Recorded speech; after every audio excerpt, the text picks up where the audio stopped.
Good afternoon to you, Ambiru. Indeed, as you've said, we just want to talk about matters financing of MSMEs. Now, MSMEs, they employ 80% of Kenyans. In Africa, they actually are the lifeline of African economies, but just why are they not getting sufficient funding? To have this conversation is Edmund Higginbotham. He is the Managing Director of Verdant Capital, and he joins us from South Africa. Good afternoon to you, Edmund, and thank you for joining us. Hi, Betty. Thank you for having me. You're welcome. Now, let's just start with some numbers. Could you give us an overview of just how MSMEs are set up within the African continent?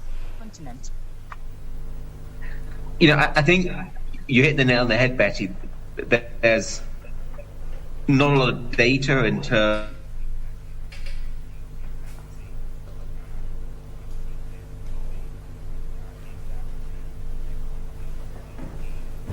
We are having a bit of a technical challenge there. Let's just try to fix it. And in the meantime, we shall be getting back to that interview with Edmund Higginbotham. He is the Managing Director of Verdant Capital, and we are talking about matters MSMEs. We now want to get back to that particular interview on matters financing structures for MSMEs. As I had said earlier, MSMEs are the lifeline of the economy in Africa, but the MSMEs are not getting sufficient funding. Edmund Higginbotham is joining us from South Africa. He's the Managing Director of Verdant Capital. Ed, you were giving us some numbers about the layout of MSMEs in Africa. Please go ahead. Betty, thank you so much. The importance of SMEs is understated in almost any statistics which are quoted, whether you talk about Kenya, talking about South Africa, talking about East Africa as a whole. It's always understated because such a significant part of those SMEs are outside the formal economy. They're outside, they don't have access to the banks in terms of credit. Some don't have access to banking at all. And because they're outside the financial system, they're not reported in the financial stats of a GDP, and they're not reported fully in those statistics. Maybe their full employment implications are not fully recorded. So what we would rather talk about is to what extent we can include these people into the financial sector and help them grow their businesses, and also help them being recorded in the formal economy. So what is necessitating, or rather making these particular MSMEs as well as even retail customers stay away from the formal financial channels? I also think it's the other way around, Betty, to be honest. Why would you extend credit in relatively small amounts to a small business? Why as a bank would you extend credit to a small business, relatively small amounts? It costs you money to appraise the loan, the creditworthy of the customers. It costs you money to disperse the amount. It costs you money to collect that cash. Is an expensive process if you are a traditional bank or even a traditional microfinance bank. So the question is, why would you extend credit as a traditional financial services player? And perhaps the solution for these micro entrepreneurs and these small businesses falls outside traditional banks. Right. So what can be done now to bring them into the system? Ed, if you can hear me there. No, I hear you clearly.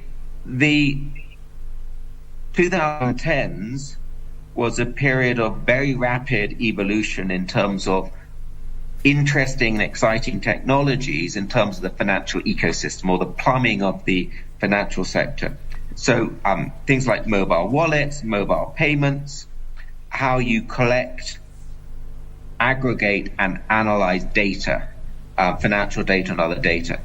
And to us, that's an ecosystem. That's like the building blocks, that's the rails. And what's really exciting is over the last 5-7 years, there's a lot of businesses which are building on that ecosystem and building on that rails to deliver financial products to micro and small businesses, particularly credit. Credit clearly every company in the world needs credit, whether you're a small company, a big company, a medium-sized company, whether you're in Kenya, Africa, Asia, Brazil, UK, US. All these companies need credit. So that technology's changed the ecosystem. And now these fintech businesses, these fintech lenders and other tech-enabled lenders are building on that to include these small businesses into the credit economy. Right. Of course, the role of technology has been very important in terms of just increasing penetration in this sector. I mean, the sector in Kenya literally grew faster than the legal system surrounding that sector. Right now is when the central bank is coming up with, ways to regulate this sector, but at least they are catching up. Now, for these businesses, if they are looking to access funding and even scale beyond just being MSMEs, how do you suggest they go about it, and what are the available tools? We like a variety of base, in terms of, our businesses. Our business is not investing in the SMEs directly or the micro entrepreneurs directly. Our business is investing in these microfinance institutions, investing in these new tech-driven businesses, which then in turn blend into the micro and the SMEs. And what we're looking for at the moment is finance companies, microfinance companies, who have a very specific product, and that product is scalable. It's got a large addressable market. That product has lots of built-in reasons why it's a good credit. So look at, for example, the border financing businesses. The loans are secured against the bike.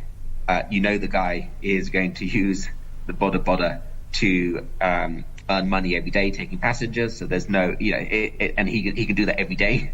Some days are good, some days are bad, but it's not as if he's got stock that's gonna go off or get stuck at customs. And ultimately, the bike is electronically tracked, so you can find the individual, and everything's done. All the payments done electronically. He received money electronically. He pays back the loan electronically. So there's lots of sort of built-in features that make the credit a good credit. So business models specific, which can be scaled, good cost of risk. Profitable credit models is what we're looking at the moment. Right. And when investors are looking to invest in MSMEs, now speak to an MSME that is seeking funding currently. What are they looking for? What exactly are they looking for, maybe in their books or in the way that they do their business, Ed?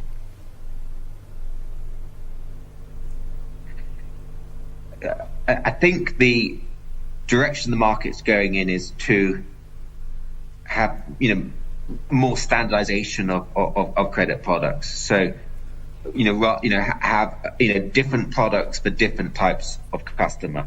So if I am a small merchant, I can access working capital products. So do I fit a 15-day working capital cycle loan? Do I fit a 90-day loan? Some customers will fit the 15 days because they're larger, they've built up a credit history of that particular institution, and some will only fit the 15 or 30-day. And so you as a finance company, you're looking to build replicable credit products which fit a specific audience, a specific type of micro entrepreneur, and that's a scalable product.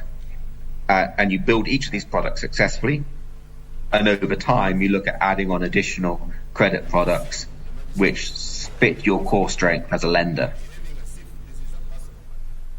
Right. So when you look at Africa, I mean, the African market as it is, there are some challenges that Africa faces when it comes to scaling, especially for IFIs. Could you just speak to that and what can be done to surmount these challenges?